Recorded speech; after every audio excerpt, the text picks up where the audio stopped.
안녕하십니까. 매일 아침 조간신문의 주요 기사를 딱딱 풀어서 해석해드리는 조간딱풀 9월 1일 수요일에 인사드립니다. 국민의힘 대선 후보 경선 시작이 됐죠. 초반에 홍준표 후보의 기세가 만만치 않습니다.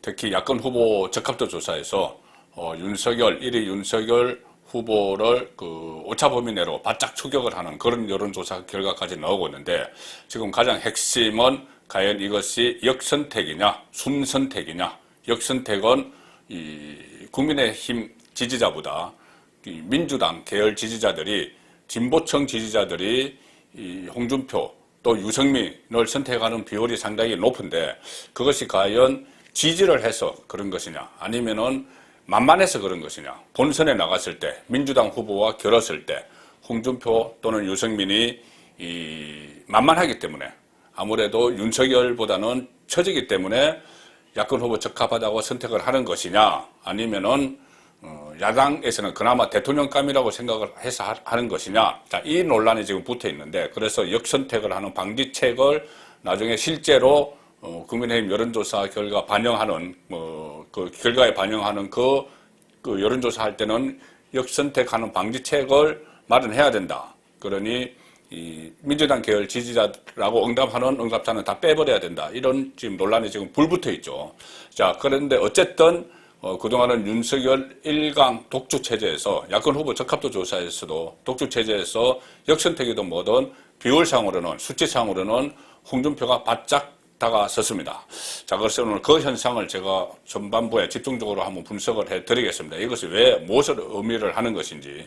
자, 그래서 일단 오늘은 먼저 홍준표, 최근에 언론의 스포트라이트로 바꿨는데 홍준표 인터뷰 두 건을 먼저 소개해드리고 시작을 하겠습니다.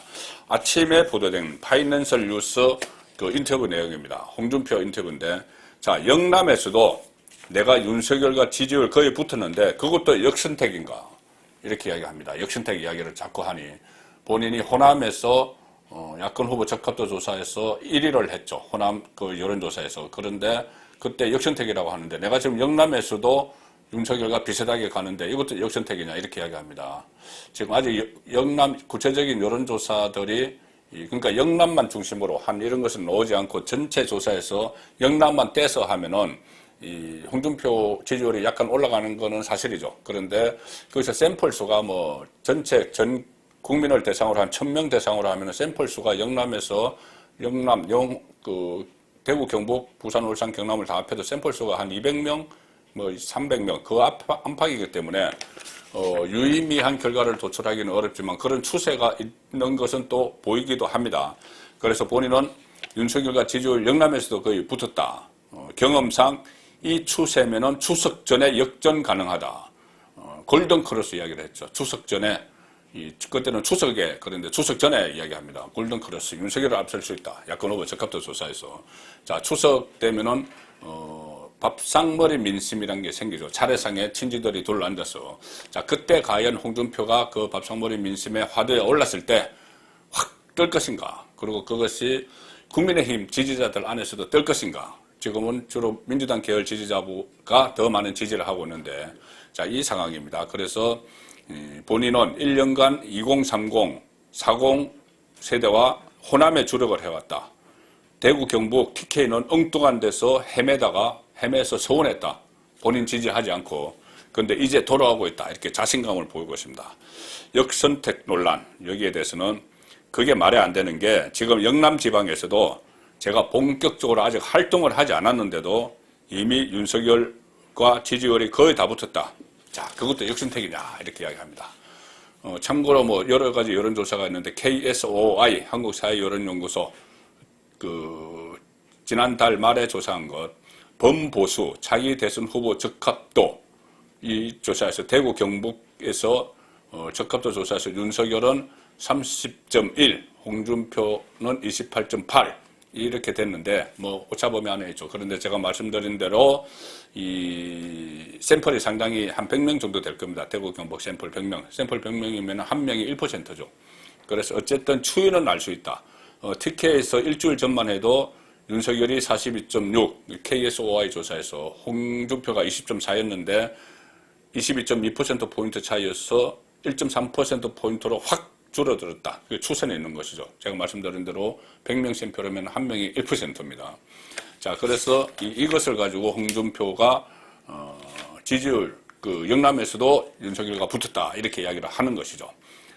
솔직히 서운하다. TK에서 지금 올라가고 있는데 왜 TK에서 나를 대안으로 생각해야 하는데 그러지 않고 엉뚱한 데서 헤맸는지 서운했다. 왜 내가 아니고 박근혜 정부를 수사를 했던 왜 윤석열을 선택을 하고 있었느냐. 서운했다 이 말이죠. 그런데 이제는 돌아오고 있다. 다음 주에 TK를 방문하는데 그때는 분위기가 많이 달라질 것이라 본다. 자, 이렇게 자신감 있게 이야기했고, 동아일보 인터뷰에서는 주로 질문도 그랬겠지만 주로 본인이 집권한 이후의 구상을 주로 밝히고 있습니다. 집권한 이후. 좌우 떠나서 민주당 총리 모실 수 있다. 민주당 소속 국무총리를 모실 수 있다. 내가 대통령이 되면 국정 운영 구상을 벌써 밝히는 것이죠.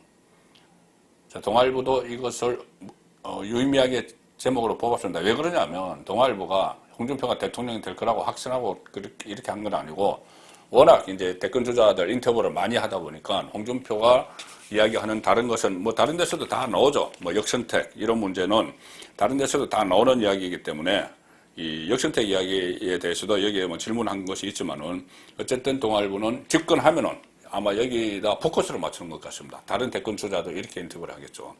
그래서 어쨌든 대선 주자 인터뷰 홍준표 좌우 떠나 민주당 총리도 모실 수 있다. 진영 논리 넘어서 국익 우선주의 그리고 전 대통령 정치보복 없을 것이다. 문재인에 대한 정치보복 없을 것이다. 그리고 어느 한쪽 편의 대통령이 안 되겠다. 자, 구체적인 방법이 있느냐 하고 국정 운영을 하는데 좌파, 우파, 보수, 진보를 넘어서서 국익 우선주의로 나라를 통치하겠다. 자, 이렇게 천명을 했는데 일단 대통령이 돼야 되겠죠. 자, 그런데 제가 모두에 말씀드린 대로 홍준표 그리고 또 유승민도 이 지지자들을 한번 제가 정밀하게 한번 분석을 해보겠습니다. 두 가지죠. 하나는 이 만만해서 민주당 계열 응답자들이 만만해서 홍준표 유승민을 선택을 하느냐 아니면은 진짜 대통령감이라서 선택을 하느냐. 그렇다면은 만만해서 선택을 하면 본선에서 민주당 후보를 지지를 하지 국민의힘 대표로 나오는 홍준표나 유승민을 지지하지 않겠죠. 찍지 않겠죠. 그러면 이것은 정말 거품입니다. 그런데 확장성, 그러니 이 야당 중에서는 그래도 대통령감이다. 이래서 선택을 했다면은 확장성이 있다. 이 말이 되는 것이죠. 그래서 나중에 민주당이 본인은 민주당을 지지한다고 응답을 했지만 민주당 후보보다 오히려 홍준표나 유승민 국민의힘 소속이지만은 더 대통령감이라고 생각하면은 찍을 수도 있다. 나중에 그 본선에 가서 상황 좀 변화해서 그때 여러 가지 뭐 TV 토론도 막 벌어지고 하겠죠. 그 결과 내가 민주당 지지자지만은 홍준표나 유승민을 찍을 수도 있다. 이렇게 되면은 지지 가능성이 생깁니다. 정반대 현상이 나타나는데 일단 만만해서 선택을 했다. 이것은 본선에서 지지할 가능성이 거의 없는 것이죠. 저는 아마 이게 뒤섞여 있다고 봅니다. 섞여 있는데 어느 비율은 지금 뭐 단언할 수가 없지만 어쨌든 확장성 부분이 이 확장성 나중에 대선에서 본선에서 찍을 수도 있다. 이렇게 이야기한 그 민주당 계열 지지자 저는 이 한 두 가지라고 봅니다. 두 가지. 하나는 뭐냐면은 일단 일종의 과거의 박근혜 전 대통령 탄핵 국면에서 사이 보수 이야기가 나왔죠. 사이 보수. 국정 운영을 하다가 이렇게 탄핵을 당하고 또 문재인 정부 들어서서 구속도 되고 또 그 전임 정권인 이명박 전 대통령도 구속되고 이래서 보수에서 등을 돌려서 일단은 중도에 가 있다가 또는 중도에 가 있거나 민주당을 지지하게 된 이쪽 계층의 유권자들이 지금 문재인 정권에 너무 실망을 하고 또 대선이 다가오니까 아직은 민주당을 지지하지만은 야권 후보 적합도 조사에서 이 홍준표 그리고 유승민을 적극적으로 지지를 하게 됐다. 왜 윤석열은 아니냐? 윤석열은 보수 정권 수사 이런 것도 있고 아직 과거에 본인이 몸담았던 보수의 대안으로 꼽기는 좀 그래서 계속 야당에 있었던 보수 정당에 있었던 홍준표 쪽을 좀 많이 선택한다. 자, 이것이 하나 샤이 보수가 그 민주당 지지자나 중도로 있다가 문재인에 실망해서 대선이 다가오니 홍준표 쪽으로 혹은 유승민 쪽으로 쏠린다. 자, 이 해석이 하나 가능하겠죠. 그리고 또 하나는 지금 이런 이야기들이 나옵니다. 뭐냐면은 이 홍준표 데모크라트, 유승민 데모크라트 이런 이야기들이 나옵니다. 이게 뭐냐면은 그 과거에 레이건 데모크라트라고 있었습니다. 레이건 데모크라트. 그 1984년에 공화당 후보 레이건을 찍는 민주당 당원들이 많았다. 그래서 그때 민주당 당원들이 공화당 후보 레이건을 찍은 이유는 냉전 시대에 대소련 강경책을 구사를 한 레이건에게 표를 줬다. 민주당 당원들이 공화당 후보 레이건에게. 그래서 그것을 레이건 데모크라트라고 했는데 그때 그것과 마찬가지로 홍준표 데모크라트, 유승민 데모크라트가 등장을 했다. 민주당 지지자들이 이 국민의힘 계열의 그 데모크라트, 그러니까 미국으로 치면 공화당, 홍준표 데모크라트, 유승민 데모크라트를 지지를 하기 시작했다. 이런 또 분석이 하나 있습니다. 그리고 또 비슷한 걸로 바이든, 리퍼블리칸 이런 이야기도 있었죠. 뭐냐면은 이 트럼프의 폭정을 경험한 공화당 당원들이 민주당 후보인 바이든을 선택했다. 그래서 바이든 리퍼블리칸 이런 이야기도 했는데 이런 이야기가 나왔는데 어쨌든 지금도 그런 현상이 하나 있는 것 아니냐.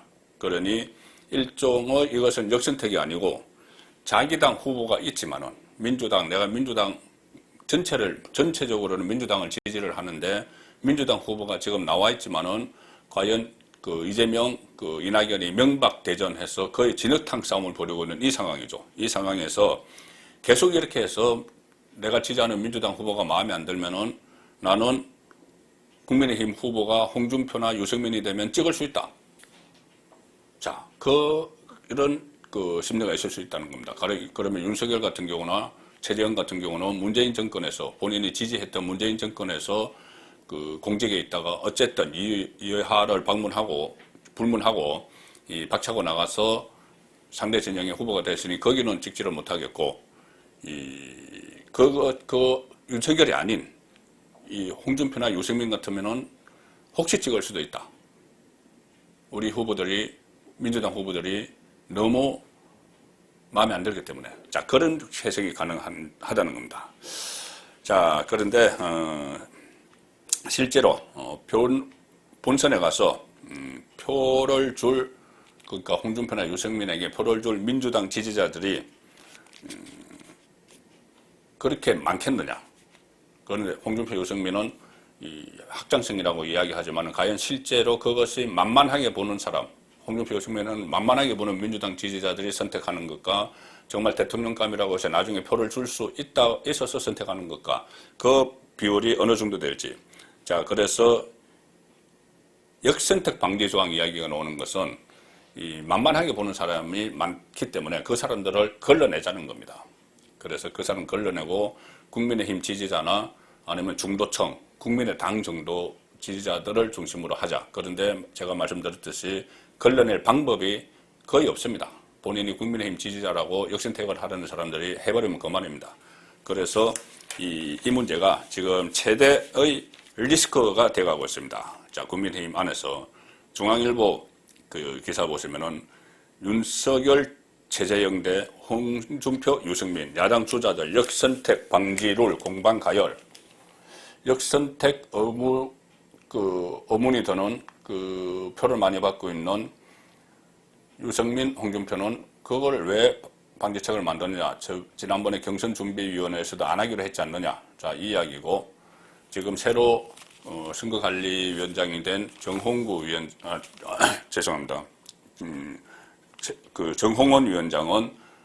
위원장은 이 처음부터 원점에서 재검토하겠다. 경준이가 만든 안에서. 그러니까는 역선택 방지 조항도 만들 수 있다. 이렇게 되니 지금 유승민, 홍준표 쪽에서는 그렇게 중립을 지키지 않으려면 사퇴하라. 이 이야기까지 나오고 있죠.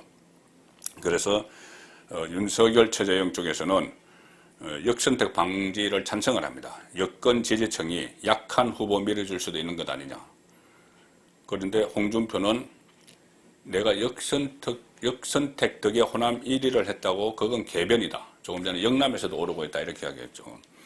그리고 유승민은 정홍원이 윤석열을 위한 룰 만드느냐. 둘이 검찰 선후배고 얼마 전에 만났고 그래서 이심전심이냐 그 이야기죠. 그리고 역선택이 아니라 나에 대한 지지다 이렇게 그 홍준표는 이야기를 하고 윤석열 캠프 최재형 캠프에서는 약체 야권 후보를 선택할 가능성을 차단해야 된다. 자, 이렇게 이야기하고 그런데 이것이 참 아이러니한 게 그 과거 같으면은 당 내에 있던 주자들이 일반 국민 여론조사보다는 당심을 우선해야 된다고 이야기를 하죠.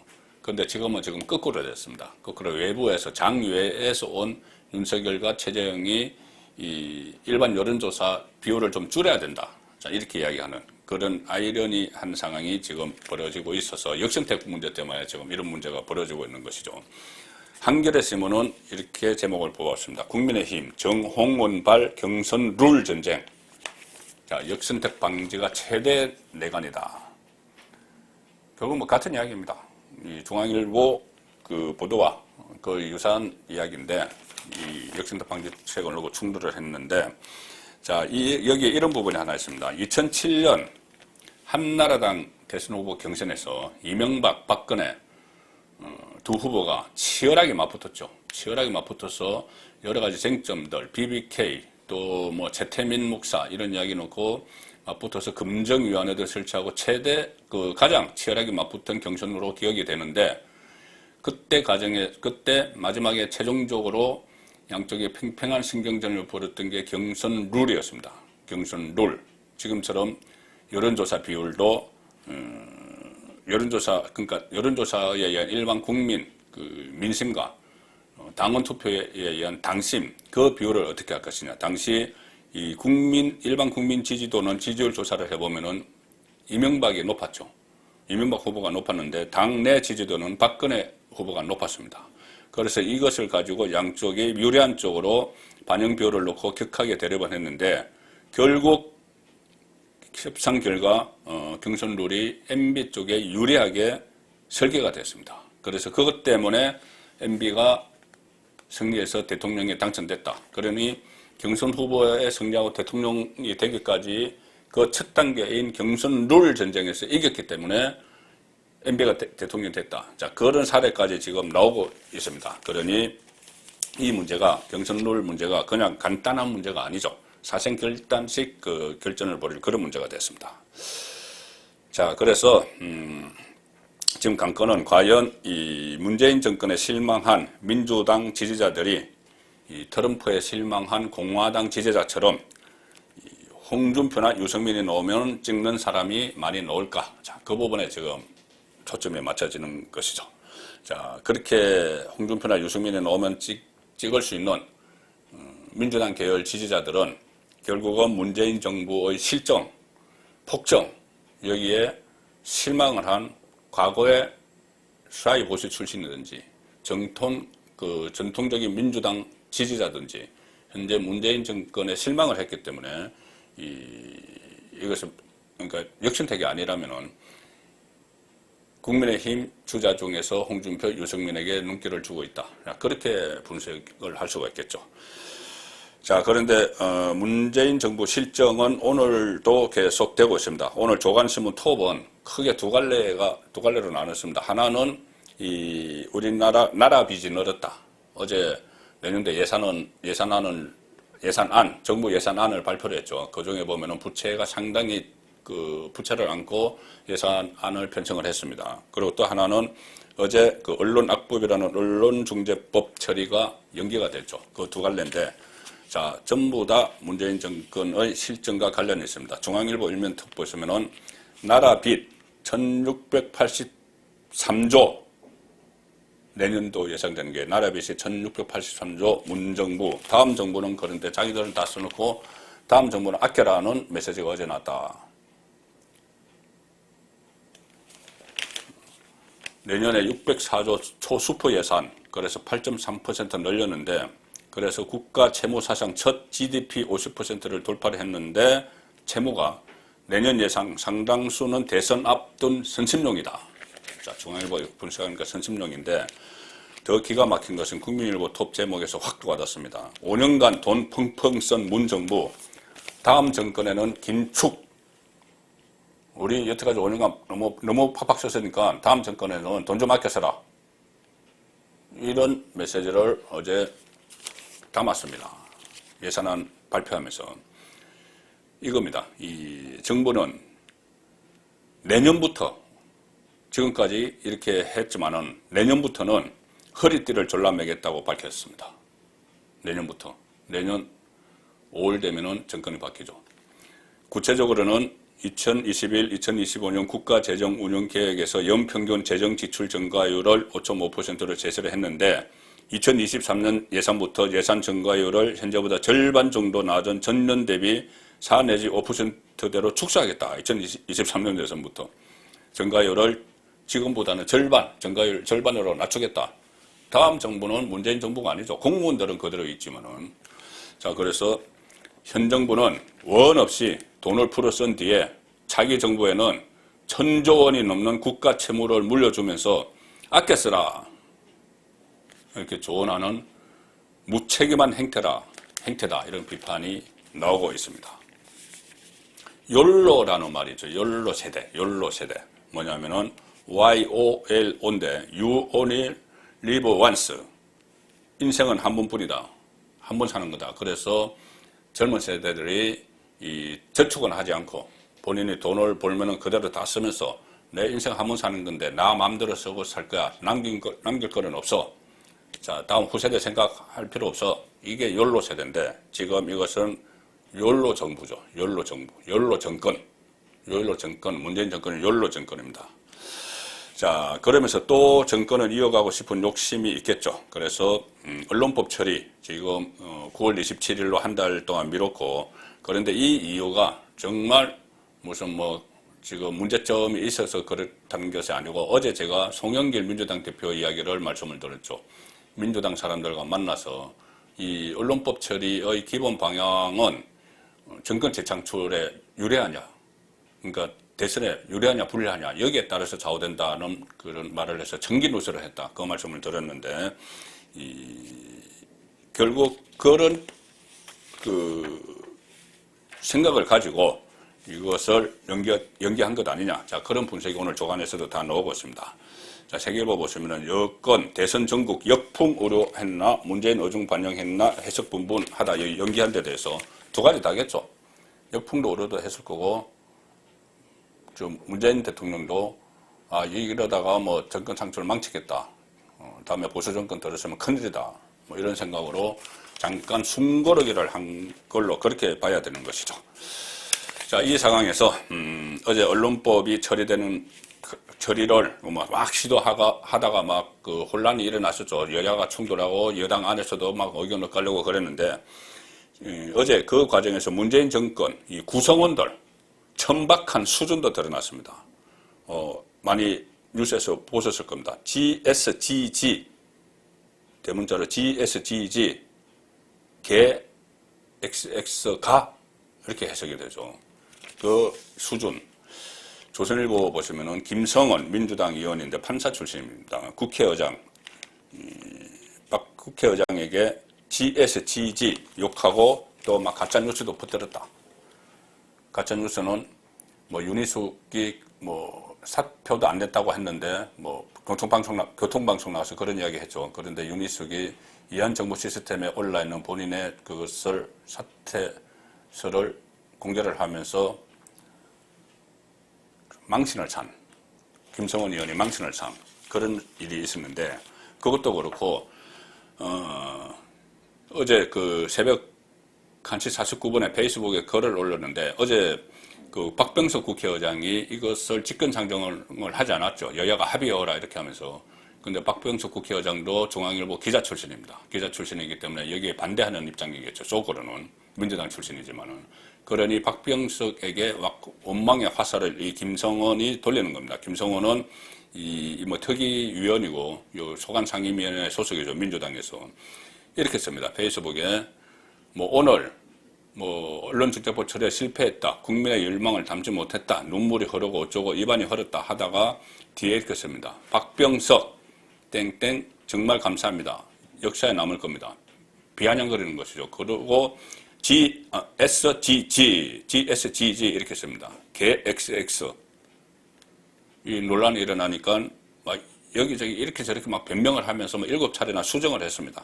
뭐 G가 뭐 가버너 공직자다 뭐 그렇게 했다가 뭐 말도 안 되는 그런 막 그 변명을 하다가 7번이나 변명을 하다가 나중에는 또 박병석 국회의장에게 가서 사과를 하는, 잘못하지 않으면 왜 사과를 했겠습니까? 사과를 하는 그런 모습을 보였는데, 자, 여기서 또 하나 생각나는 것은 판사들이 이런 저소고 수준 낮은 저소어를 막 사용을 해서 논란을 일으키는 그런 사례가 계속 있었죠. 자, 판사들이 이런 수준 낮은 판사들이 국회의원까지 되는, 아마 첫 사례는 그때 2011년에 이명박 당시 대통령을 향해서 뭐 각하의 빅엿 뭐 이렇게 막 비난을 했던 그 사람이 뭐 10년간 판사 근무 평가에서 최하위권을 받았던 그런 사람이 재임용에서 뭐 탈락하고 했을 때 각하 빅역 뭐